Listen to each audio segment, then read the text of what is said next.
Deus seja louvado, que a gente consiga ser esse verdadeiro adorador cada vez mais, adorando a Deus em espírito e em verdade.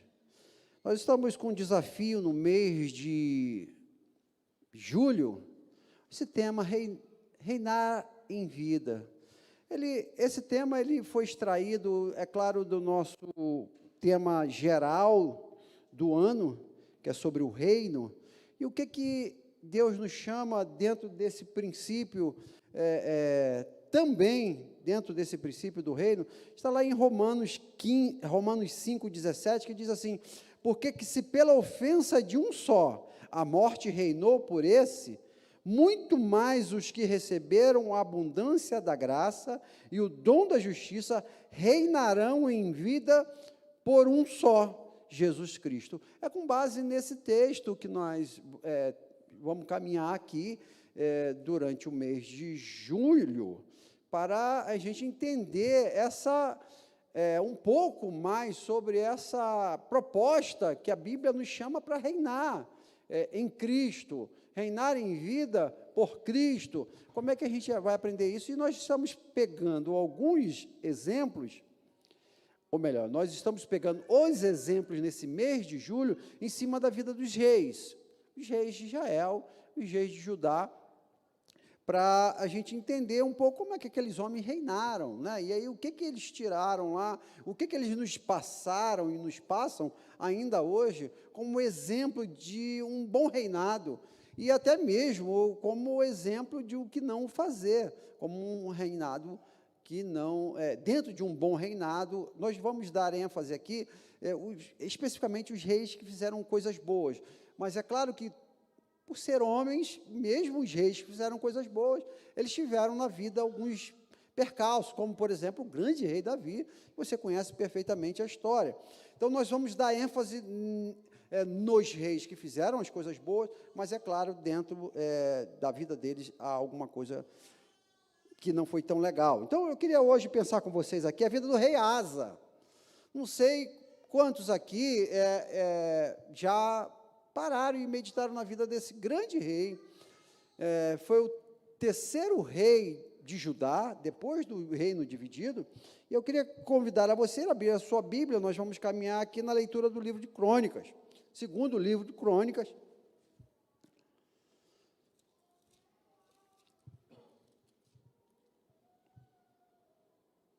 no capítulo 14,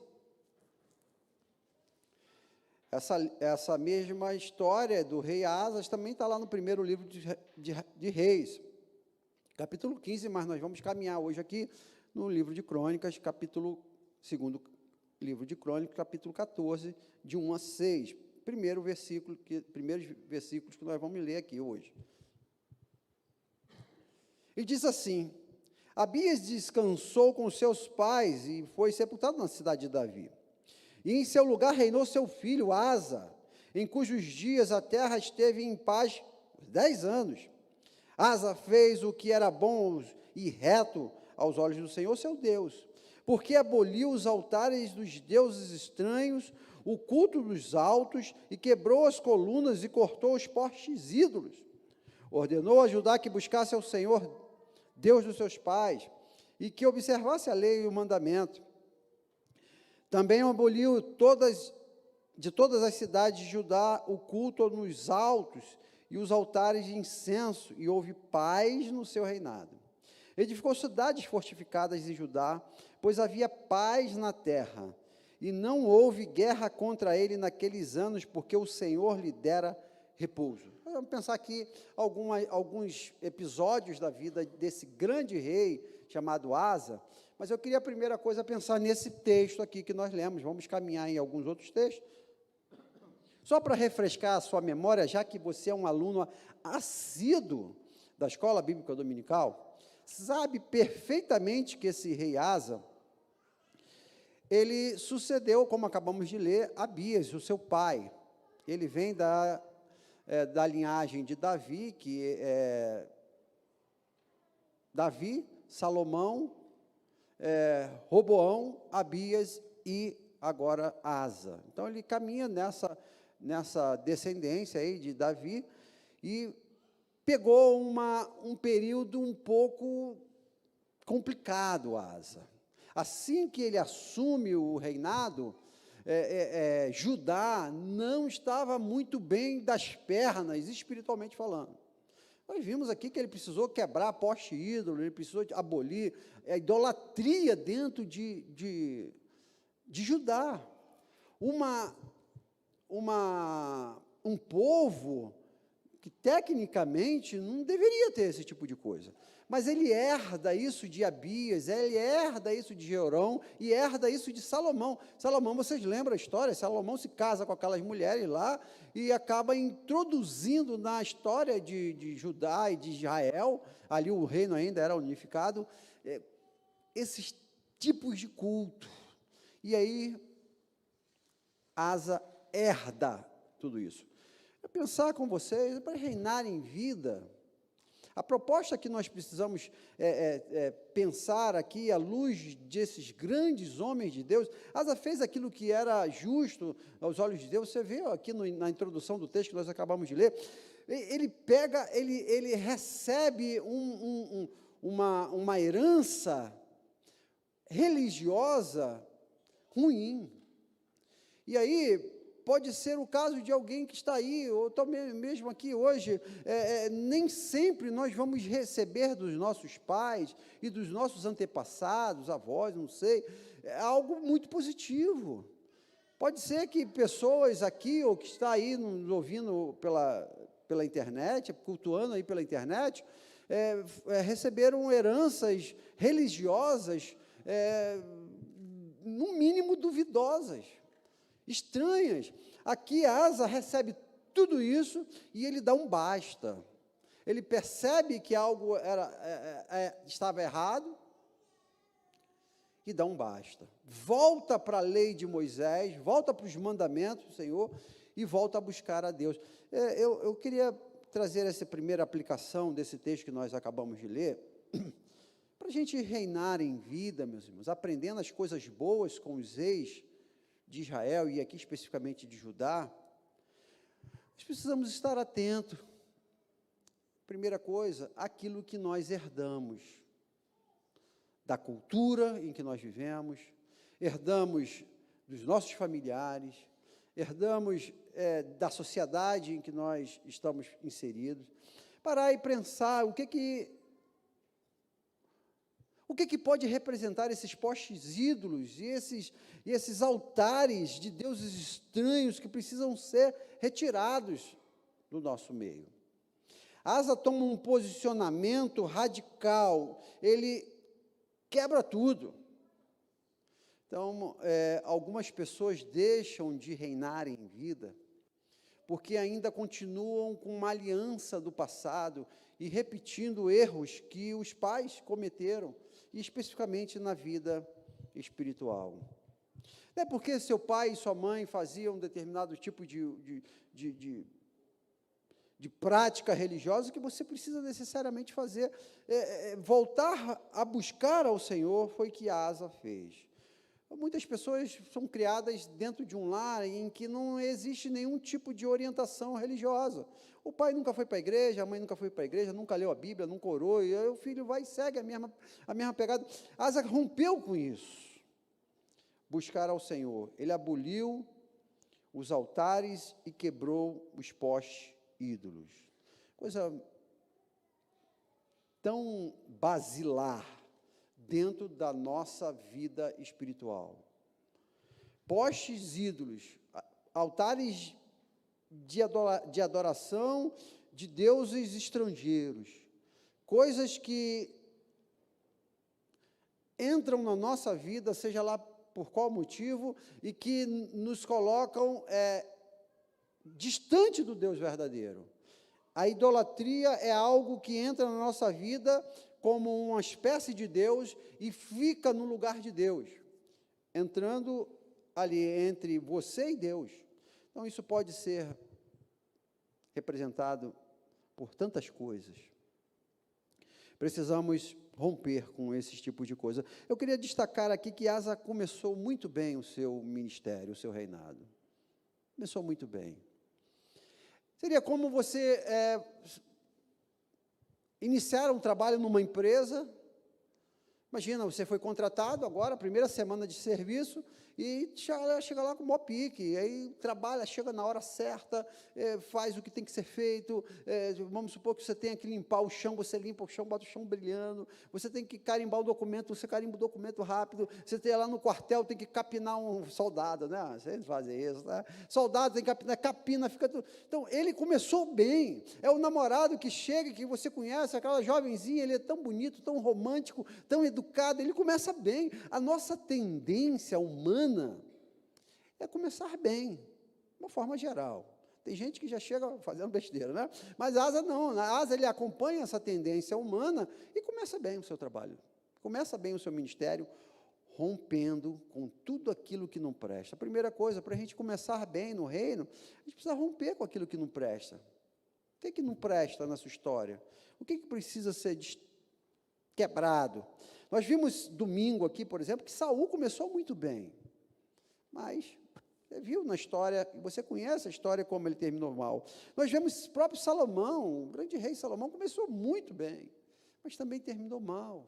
Então, começar bem é algo meio que óbvio, ou meio que natural. As pessoas tendem a começar bem, e foi o caso de Asa. Asa começou bem. Queria pensar você que está, quem sabe, aí na caminhada com a fé, começando, você está indo bem? Você está no primeiro amor, tem trabalhado, tem se dedicado a Deus, tem orado? Está mudando alguns comportamentos na sua vida? Está tirando alguns ídolos do seu coração? Foi isso que Asa fez, e por conta disso, Deus deu a ele anos de paz, diz o texto. Às vezes a gente quer paz sem consertar o que está errado, sem tirar poste e ídolos, sem tirar os deuses estranhos, sem parar com a idolatria, não tem paz, gente. Lá no seu emprego, talvez, não é isso que você está começando, ou que você está já há muito tempo, o que está precisando é isso, é fazer essa reforma e arrumar a casa. Foi isso que Asa fez. O que precisa na nossa igreja, no nosso culto, no nosso devocional, na nossa família de conserto? É isso que a gente precisa fazer. Talvez você não começou tão bem lá, já está casado há alguns anos, mas vamos lá, vamos ver o que está aí que precisa ser arrumado, o que precisa melhorar na sua casa, o que precisa melhorar nessa igreja, na nossa igreja, na segunda igreja batista. Agora as pessoas acabaram de tomar posse domingo aqui. Você que tomou posse de uma forma especial agora, bem pontual, o que precisa ser arrumado no seu ministério? Ministério da Juventude, Ministério da Terceira Idade, Ministério com as crianças, o que precisa ser reestruturado? O que precisa ser abolido? O que precisa ser quebrado? É uma coisa que a gente precisa parar para pensar, para que a gente tenha paz. Começou bem Asa, e o Senhor lhe deu repouso. Talvez um indicador de ausência de paz na nossa vida, na nossa igreja, na nossa família, pode ser alguns altares que precisam ser retirados. Pare e pense. Asa fez isso, Asa tirou, acabou, cortou. Olha, não quero, meu pai fez, meu avô fez, meu bisavô fez, mas eu não faço. Quero saber disso. Em nome de Jesus, eu vou romper com esse altar de idolatria e vamos fazer o que é certo. A segunda coisa que a gente vai ver nesse texto, que nós não lemos, está no versículo 9 a 13, que eu vou ler agora. Zera o Eutipo, ou Zerá, dependendo da sua versão, saiu contra eles com um exército de 1 milhão de homens e 300 carros. Gente, para pensar, 1 milhão de homens.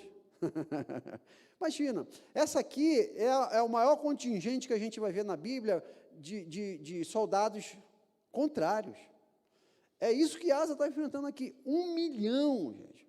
Já parou para pensar, você tendo 1 milhão de inimigos? A gente, da geração um pouquinho mais antiga, ouviu o Roberto Carlos cantando que ele queria ter 1 milhão de amigos, né? Aqui a Asa tinha 1 milhão de inimigos, né? Eu quero ver ele cantar isso, Roberto Carlos, né? Não tem como, né? Loucura, e é isso que aconteceu aqui com Asa. Depois de 14 anos de reinado de paz, Judá foi atacada pelo sul, pelo poderoso exército etíopes, 1 milhão. Gente, quando eu fiquei meditando durante essa semana nesse texto aqui, ou parte dessa semana, né? O que é você ter um exército contra você com 1 milhão, Maíra?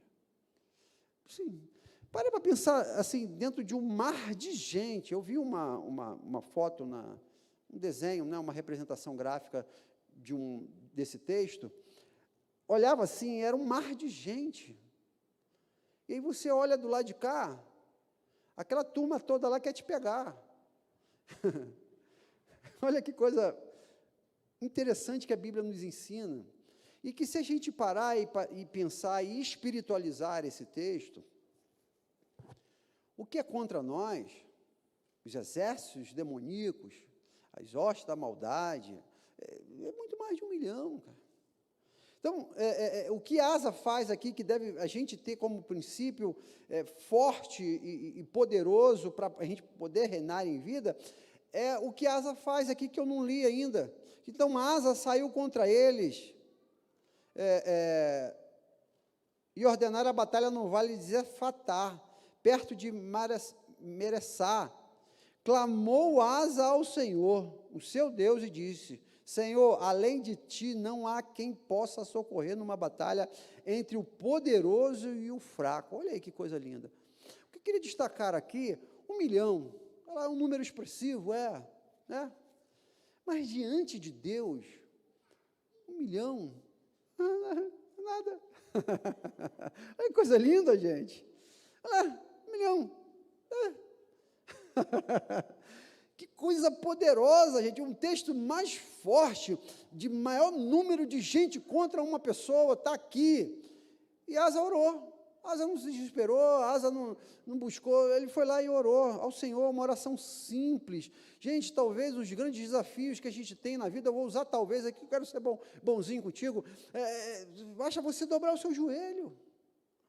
A gente olha para a Bíblia, você lê a Bíblia, o próprio Salomão, quando ele está ali a gente vai falar sobre Salomão daqui a pouco, nesses reinos. Salomão, quando ele estabelece lá o templo, o segredo que está ali em Salomão, falou assim: olha, é oração. Se vier uma peste, se vier uma perseguição, se vier o meu povo que chama pelo meu nome, ora, bom, resolve. A gente não precisa de muitas chaves para abrir um cofre, a gente só precisa uma. E o nome dessa chave chama-se oração.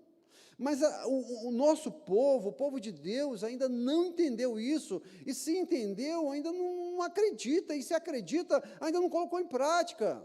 Porque esse deveria ser o culto mais frequentado da igreja, o culto de oração. Porque, olha aqui, uma oração derrubou 1 milhão de pessoas. E diz o texto, um pouquinho mais na frente: o Senhor feriu os etíopes diante de Asa e diante de Judá, e eles fugiram. Asa e o povo que estava com ele perseguiram até Gerá, e caíram os etíopes, sem restar nenhum sequer. Que coisa maravilhosa, gente. Não ficou um desses 1 milhão aí, cara. O que ele precisou? Uma bomba, um revólver, uma metralhadora, nada, ele precisou de orar. Só isso. Eu vejo, às vezes, a gente está passando por uma grande dificuldade aí, que falta isso. Aqui não dá para mensurar a questão da fé, e nem aqui, nem em lugar nenhum, mas talvez o que está faltando é uma oração com fé, onde Asa fala: além de ti, não há quem possa me socorrer numa batalha entre o poderoso e o fraco. Ajuda, pois, Senhor, nosso Deus, porque em ti confiamos, e no teu nome viemos contra esta multidão. Igreja, você que está em casa, Segunda Igreja Batista do Plano Piloto, nós temos uma multidão aí, talvez 1 milhão, 2 milhões, 50 milhões, 1 bilhão, não interessa, porque a Bíblia nos garante que maior é o que está em nós do que o que está no mundo. Elias, lá no Monte Carmelo, tinha 850, 450 mais 400 profetas de Azerá, obrigado, e os profetas de Baal, ele sozinho, foi lá, orou, desce fogo, o Senhor desceu e acabou. A gente precisa, para reinar em vida, acreditar nessa ferramenta chamada oração, meus irmãos. dependência de Deus, joelhos dobrados. O que está te afligindo em casa? O que representa para você esse 1 milhão?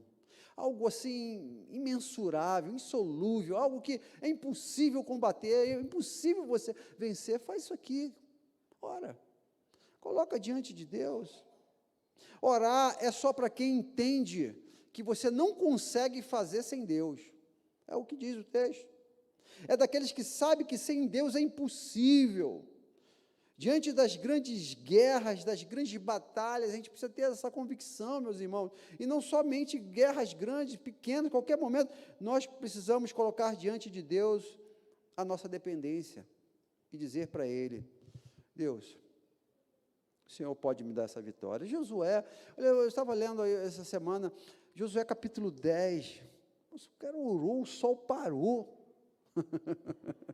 Pois é, que coisa, nunca na história, diz o texto bíblico, lá de Josué capítulo 10, nunca, a lua parou, imagina, oração, Elias orou e o fogo, a gente cantava ela nessa música, como é que é?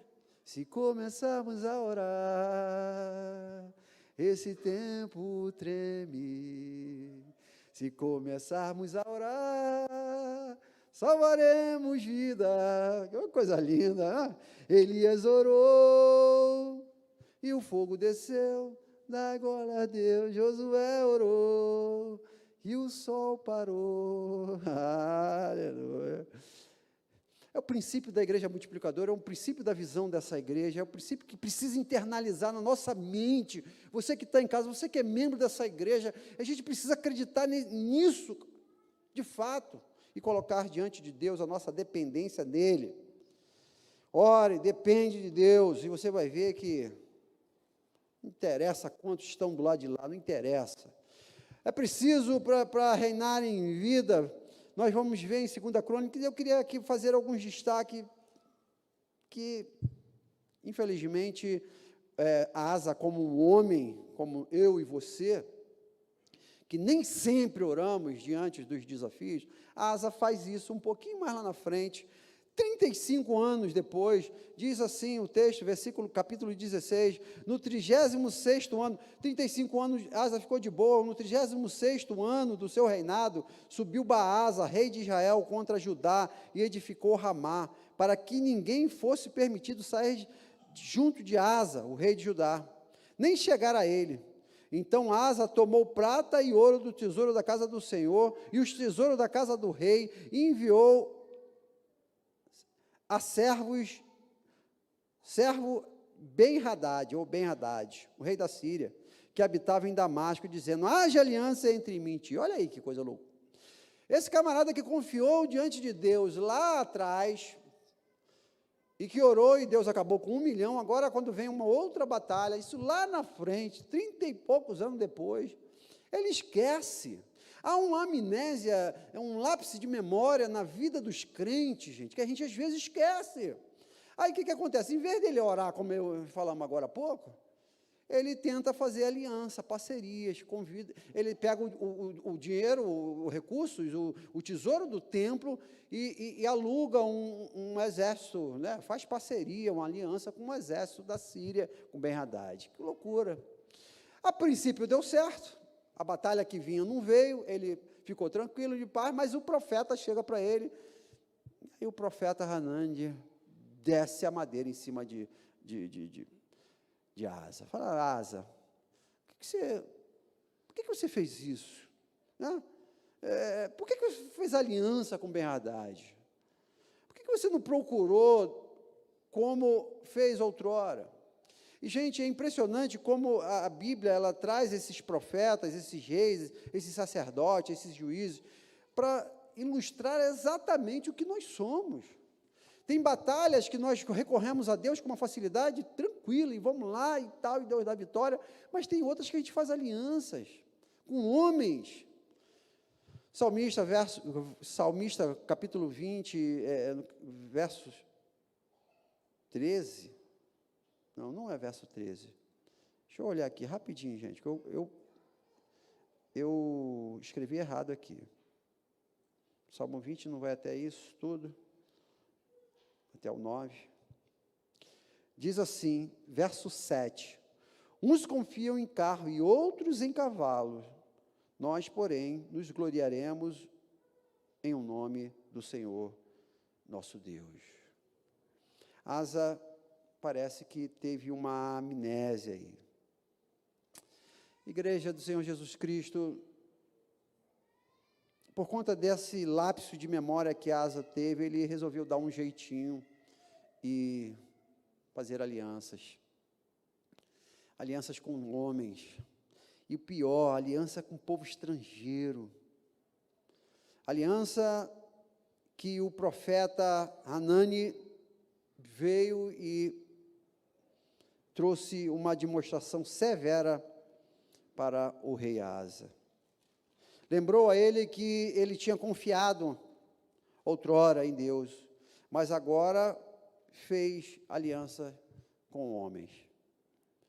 Igreja, o que isso aqui pode nos trazer como ilustração e como aplicação para a nossa vida, né?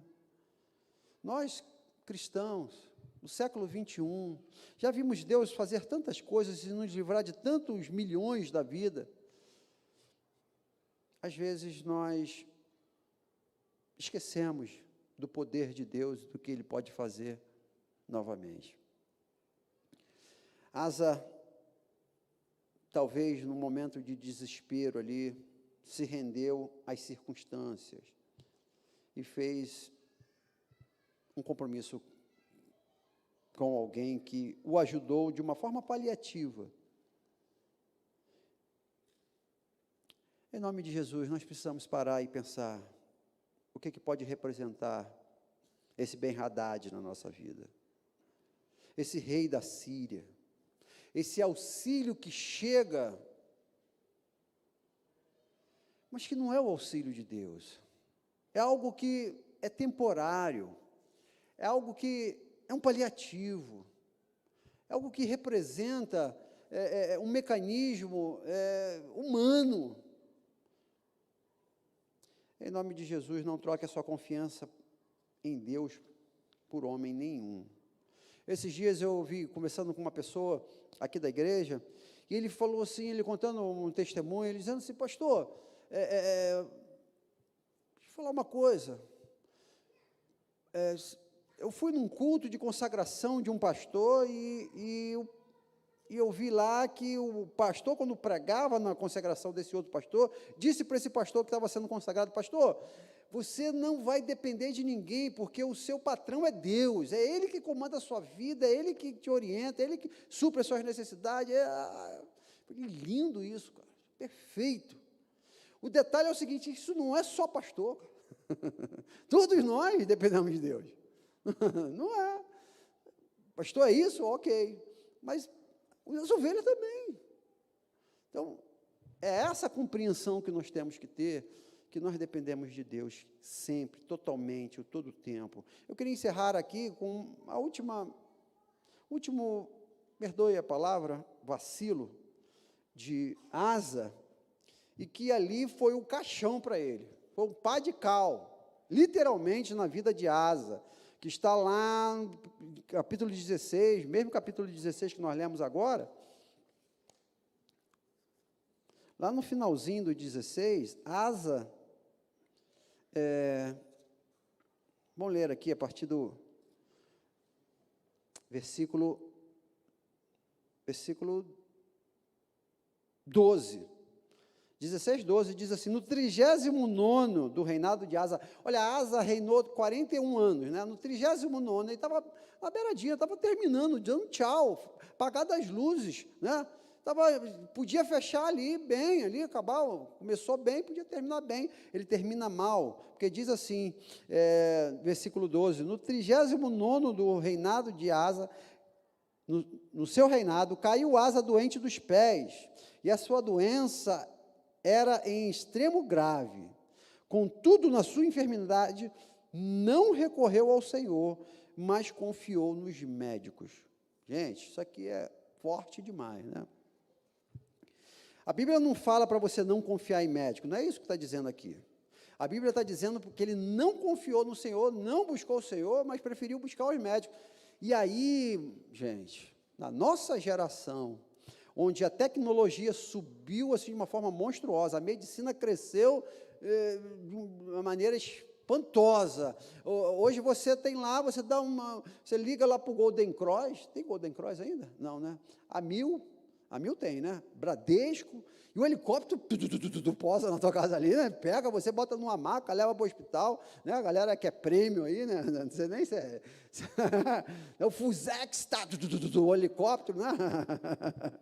E aí, oração, não sei, primeira coisa, o menino sente dor, liga para o plano de saúde, liga para o doutor, peraí, já orou? De repente eu estou exagerando aqui, né? Mas é um pouco disso que está nessa nossa geração tão tecnológica, tão abastarda, no sentido cientificamente falando. É um risco que nós corremos, esse versículo 12 aqui, eu queria encerrar com isso. Não tem problema você chamar seu Golden Cross, não tem, Deus seja louvado, né, porque você tem esse plano de saúde, Deus seja louvado porque tem lá o helicóptero e tal, né, tem isso aí, maravilha. Mas a primeira coisa, Senhor, manda um médico. Deixa eu confessar aqui uma prática que eu tenho. A primeira oração que eu faço, eu não peço médico, eu não peço remédio, eu não peço plano de saúde, não peço nada disso a Deus. Eu falo assim, Senhor, me cura. Pronto, acabou todas essas etapas de remédio, de médico, de Golden Cross, de helicóptero, tudo isso, não precisa nada disso. A gente não precisa pedir essas coisas, a gente precisa pedir saúde, é isso. Né? E às vezes a gente, né, investe aí as coisas, procura, Senhor, eu preciso tanto de um plano de saúde. Não, o que você precisa é de saúde, não é de plano de saúde. Amém, irmão? Asa foi bobo, cara. Asa foi bobão. De repente ele estava morando perto de algum médico, de repente ele tinha um plano prêmio, né? Sei lá, prêmio VIP, né? Gente, eu fui fazer uma visita no hospital esses dias aí, fazer uma propaganda aqui, DF, não sei o que, deve estar. O que é aquilo? Eu falei assim, eu quero ficar doente, eu falei.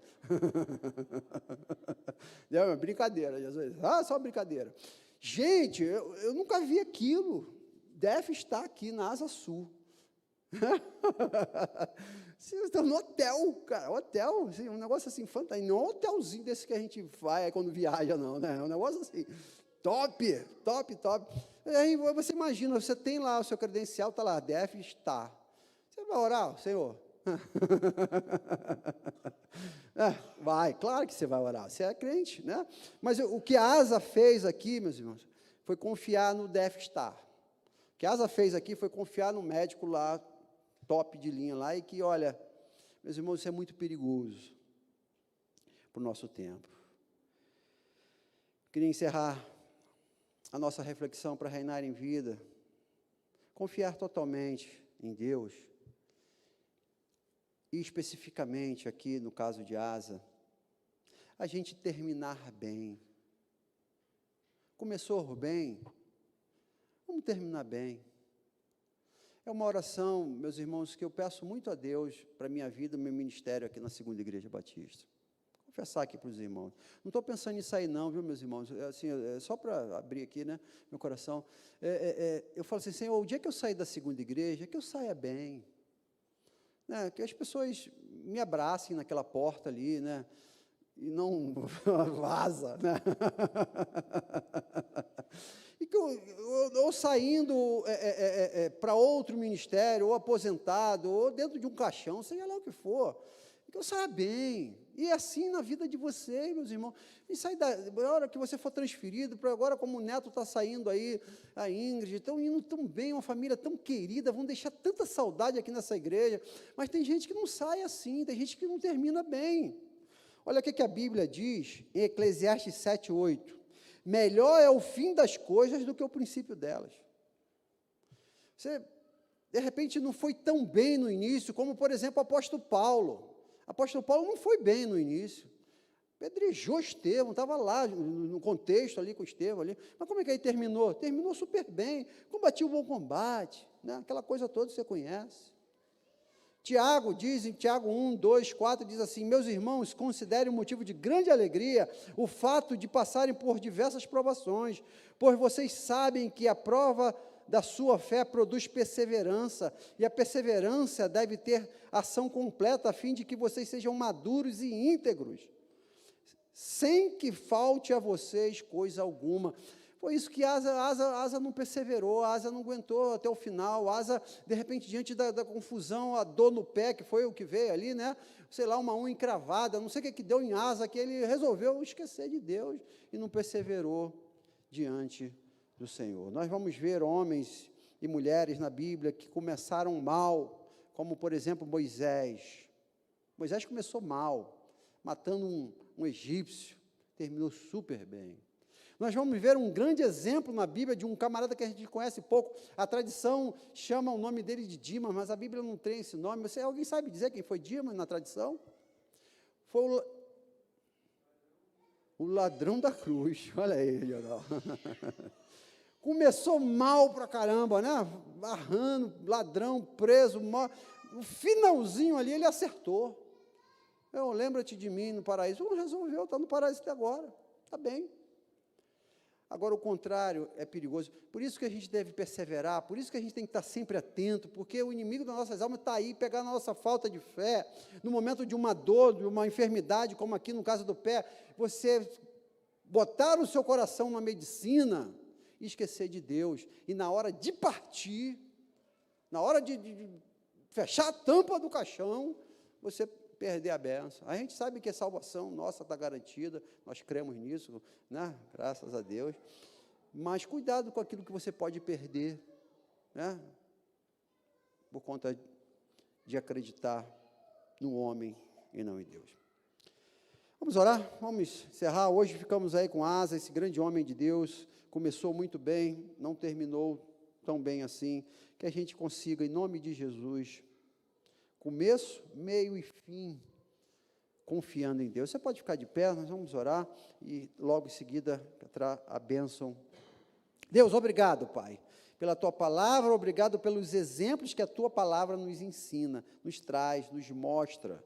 Pai, sabemos, ó Deus, que o Senhor é o Deus que pode nos livrar com muito ou com poucos.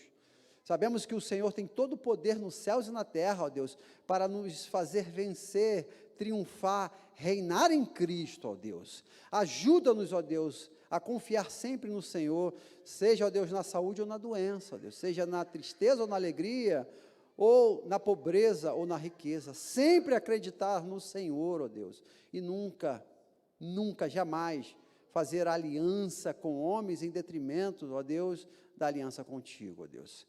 Ajuda-nos, ó Deus, a viver e aprender cada vez mais, através da Tua palavra, ó Deus, a reinar em vida, a reinar em Cristo.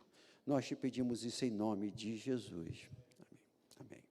Que o amor de Deus Pai, que a graça salvadora de Jesus Cristo, Filho, que a comunhão e as consolações do Espírito Santo de Deus, o nosso doce e eterno Consolador, seja com esta igreja e com todo o povo de Deus espalhado em toda a face da terra, agora e pelos séculos dos séculos. Amém e amém. E até domingo, se Deus quiser.